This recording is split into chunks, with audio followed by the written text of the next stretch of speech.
জাতিসংঘের তথ্য অনুসন্ধান দল 1 মাস দেশে থাকবে। ছাত্র জনতার আন্দোলন কতটা নৃশংস দমনের চেষ্টা করেছিল বিগত আওয়ামী লীগ সরকার, সে বিষয়ে 1 মাস তদন্ত করবে জাতিসংঘের তথ্য অনুসন্ধান দল। 8 সদস্যের তথ্য অনুসন্ধান দলের 2 জন সদস্য আজ সোমবার ঢাকায় আসছেন। আগামীকাল মঙ্গলবার ঢাকায় পৌঁছাবেন আরও 3 জন সদস্য। মূলত আগামীকালই আনুষ্ঠানিকভাবে তদন্তের কাজ শুরু হবে।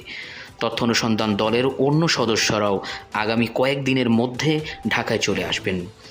প্রাথমিকভাবে জাতিসংঘের তথ্য অনুসন্ধান দল বাংলাদেশের 4 সপ্তাহ অবস্থান করবেন। তদন্তের জন্য প্রয়োজন হলে আরও কয়েকদিন তারা থাকতে পারে। তথ্য অনুসন্ধান দলটি গত জুলাই ও আগস্টের শুরুর দিকে বাংলাদেশে ঘটে যাওয়া মানবাধিকার বিরোধী অপরাধ, বিচার বহির্ভূত হত্যাকাণ্ড সহ 15 ধরনের মানবাধিকার লঙ্ঘনের ঘটনা তদন্ত করবে। তদন্ত প্রতিবেদন আগামী নভেম্বর শেষ সপ্তাহের মধ্যে অন্তর্বর্তী সরকারের কাছে জমা দেওয়া হবে।